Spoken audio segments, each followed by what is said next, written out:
Why do relationships in your life fail? What causes relationships in your life to succeed? These are the 3 things that you could do to invest in a relationship. Well, good morning and welcome this morning to Timeout. My name is Jack Vint. It's a bit cool this morning and I've got my coffee here as I'm walking, getting ready to go to do Timeout. And I trust that wherever you find yourself that you are well and that you also got a cup of coffee there ready to listen. This morning, interesting subject, relationships. It's almost like relationships 101. How do I have, Jack, successful relationships?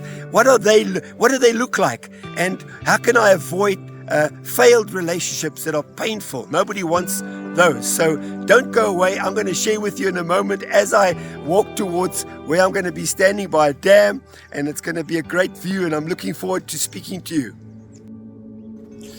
Well, good morning. I'm back, and as I shared earlier on, I've got an exciting subject this morning to speak about relationships in your life. Why do relationships in your life fail? And nobody likes to have failed relationships. But even more so, what causes relationships in your life to succeed? Everybody wants successful relationships. So we're going to speak a little bit about relationships so that you can have an understanding about that. And this morning, I'm going to share some keys with you that will help you. So don't go away. Just keep listening. Now, you know, I went to school, and when I went to school, they taught me a lot of stuff that I don't use today. I'm sure you've had similar experiences. I love school. I'm not against it. I just think, you know, they taught me something in geography and history and other subjects that I don't really use today. But nobody taught me about relationships. I don't know about you. And yet, if I had to measure relationships with things like breathing, eating, sleeping, it would be right up there amongst the top 10 in our lives. But it seems that nobody teaches us about relationships. Nobody taught you about relationships. And you may say, why is that so? And that's a good question. I guess it's this theory that, you know, when it comes to relationships, it's like trial and error. You have to learn by your mistakes. And I've got a problem with that, and I'm going to show you in a while. While learning by your mistakes is not the easiest way to have healthy relationships. Now, we all have relationships, and I'm not just speaking about a spouse. I'm not just speaking about a best friend. I'm not speaking just about a colleague or a family member. But even when you were young, when you were born into the world, you start with relationships with your mother and father. You started as you grow up with your siblings, then with friends at school, then with close friends at school, and then with somebody that you marry, and then with your children, and then with your greater family. So relationships, in a way, never go away, even till the day you die. They are important. So I'm going to share with you some things that can help you in your relationships this morning. As a matter of fact, this is Relationships 101. And I'm going to be sharing some principles with you. Now, you may think that relationships just work by themselves, but they don't. There are certain principles that govern relationships. Now, you may say, I don't believe in those principles. When I have a relationship, I just go flat out into it. Well, you don't have to believe in the principles of relationship for them to work. It's like the law of gravity. It's also governed by principles. Whether I believe and you believe in the law of gravity, it does not stop it from working. When I jump down something, I go down. Whether I believe in it or not, gravity is not emotional. It's a principle. And so is relationships. They have principles that govern them. And for you to know those principles will help you to have a successful relationship. No matter what age you are or how old you are, these principles can work in your life. Now, let me just say that I believe that all relationships are driven by needs.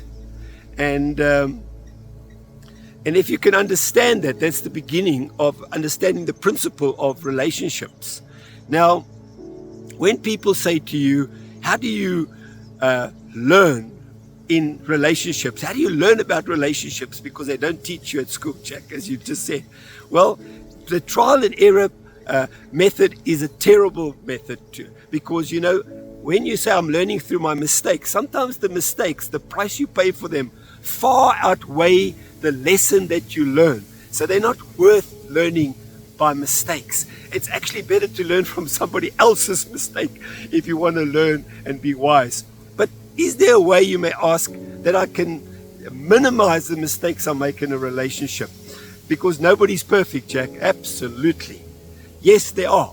And if you can understand relationships, then you will probably make choices that can cause you to make less mistakes in that relationship. Now, behind me is a body of water. It's a little dam.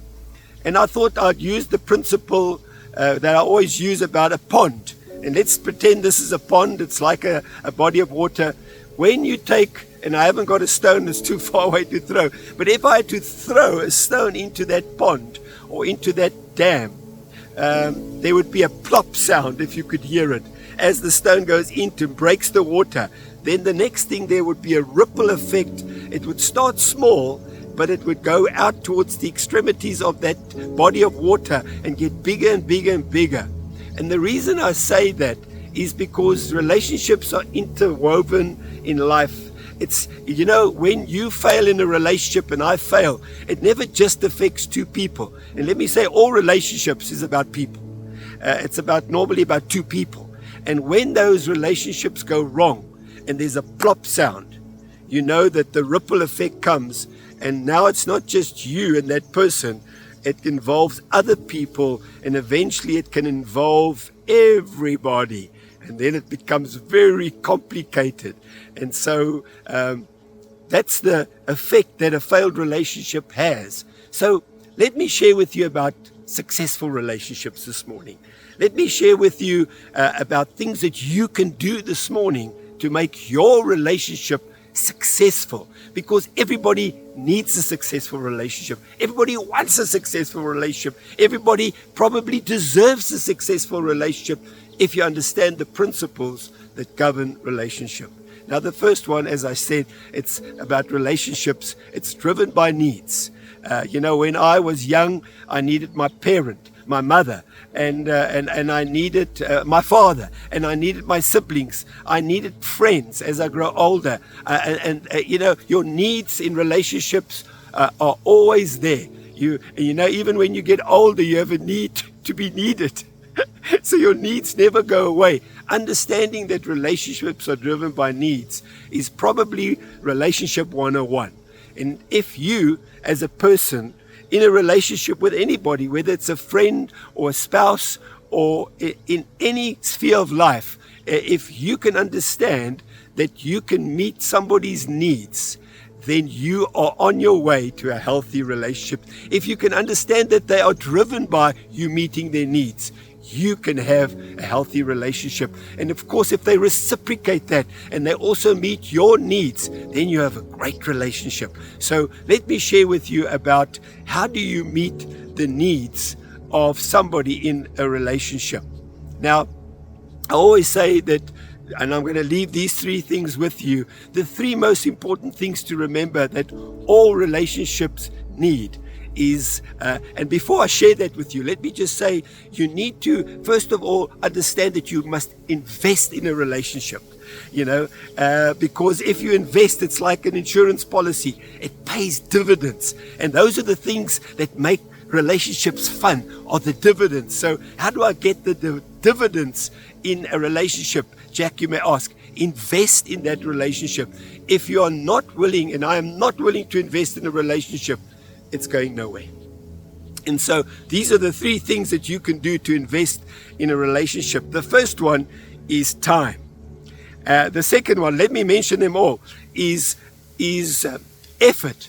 And the third one is energy. All relationships need these three ingredients, if I may call them, in them to make them a successful relationship. Now, let me take the first one, time.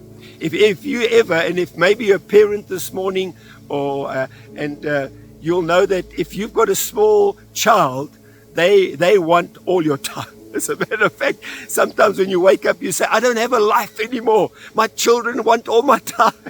Don't worry, it won't change. They'll still want all your time when they grow up. But it's a different type of relationship. But yes, it almost seems like they want all your time. And children don't just want any time. They want prime time. They want your best time. You can't just give them the scraps. And it's a good analogy, because if you want a successful, healthy relationship, you need to give it prime time. And if you give it prime time, there's a chance that that relationship is going to be a great success with whoever you have it with. And the second one is, all relationships require effort. You know, you need to make an effort in a relationship. People say, my relationship's not working. I say, are you making an effort? Even if you're a Christian this morning, if you want a relationship with God, you need to make an effort. And even your relationship with God is driven by needs. You have a need to be saved. You have a need to be forgiven. You have a need to be loved. So we come to God. Now you may say, what is God's needs? Well, God needs to love you. God needs to show you that He's forgiven you. God needs to show you that you're accepted. God needs you to read His word. He needs you to hear His voice. So you see, even with God, which is an almighty, divine relationship, there are needs. So the second one is effort. Make the effort if you want to invest in a relationship. Don't just give that relationship just the dregs. Don't give it the last of your effort. Give it the best of your effort. And then the third thing is energy. Now I go back again to children. They are energy suckers outers. Sometimes you go to bed and think, I can't make this. I've got no more energy left, because they want energy. They want your relationship with them to grow, and they keep on removing energy from your life. And so you have to replenish. I like to think of energy as almost like the momentum that you need to get going. You know, you drink an energy drink because you're tired, and if you want to go for an exercise so that you can move forward. It's the momentum in a relationship. Now, have you ever heard people say, this relationship's going nowhere? It's got no momentum. We started going out, we started being friends, we started knowing each other years ago, and nothing has changed. I'll tell you what's wrong. There's not been an investment in energy, because energy is the momentum that takes a relationship forward. So, I want to encourage you this morning, as you listen, remember your relationships are driven by needs. Whether you have needs or the person that you have a relationship with has needs, make sure that you meet those needs by doing these three things. Time, make sure that you spend the time.